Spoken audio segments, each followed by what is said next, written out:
A lot of people always throw away their orange peels, but don't realize that they can repurpose it in many ways. Not a lot of people know this, but the orange peel has just as many nutritional benefits as the orange fruit itself, and is also a good immunity booster. If you're feeling under the weather, here's how you can make orange peel tea at home.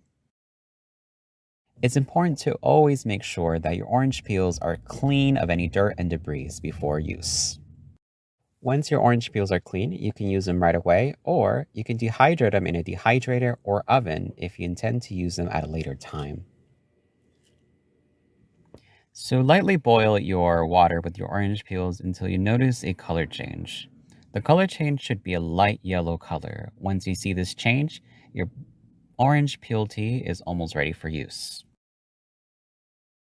Once your tea is ready, you can strain out your peels and mix any honey or sugar to enhance the flavor.